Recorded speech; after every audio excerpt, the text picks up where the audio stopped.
Egyptian President Mohamed Mursi triggered controversy on Thursday by issuing the decree likely to lead to retrials of Hosni Mubarak and his aides, but which was compared to the ousted leader's autocratic ways, as well as ordering retrials for Mubarak-era officials responsible for violence during the uprising against his rule.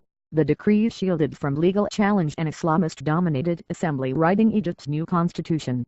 It gave the same protection to the upper house of parliament, dominated by Islamists that lied to Mursi, and assigned the president new powers that allowed him to sack the Mubarak-era prosecutor general and appoint a new one. It stated that all decisions taken by Mursi until the election of a new parliament were exempt from legal challenge. Presented as a move to protect the revolution, the decree won immediate praise from Mursi's allies but stoked fears among secular-minded Egyptians that the Muslim Brotherhood and its allies aim to dominate the new Egypt. It seemed likely to deepen the divisions that have plagued the post-Mubarak era.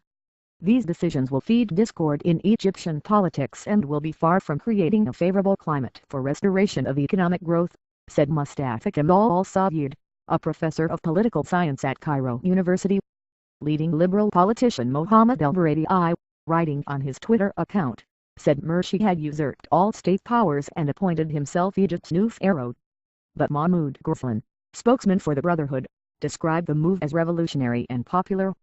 The decree appeared to remove any uncertainty still hanging over the fate of the assembly writing the constitution. The body has faced a raft of legal challenges from plaintiffs who dispute its legality. Critics say its popular legitimacy had been further called into doubt by the withdrawal of many of its non-Islamist members, who had complained their voices were not being heard. The constitution is a crucial element in Egypt's transition to democracy. New parliamentary elections will not be held until the document is completed and passed by a popular referendum. The decree also gave the body an additional 2 months to complete its work, meaning the drafting process could stretch until February, pushing back new elections. Very dangerous. A number of political forces condemned the decree and said the president robbed the people and institutions of all the rights and powers, in a statement they issued later at night. The move to order the retrial of Mubarak-era officials will likely be popular among those who feel that revolutionary justice has yet to be served.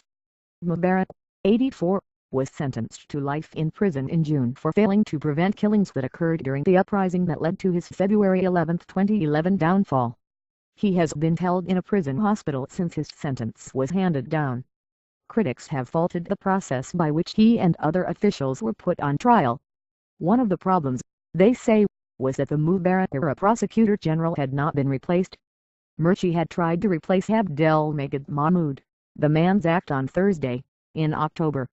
The move kicked up a storm of protest from judges who said the president had exceeded his powers and was threatening their independence.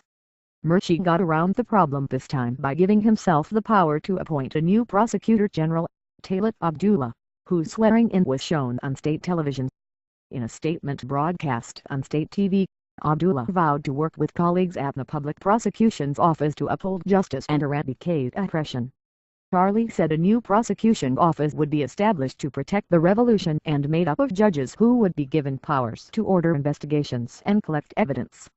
Heed Amorayev, Egypt Director for Human Rights Watch, said, Egypt needed judicial reform and the public prosecutor is a Mubarak holdover, but granting the president absolute power and immunity is not the way to do it.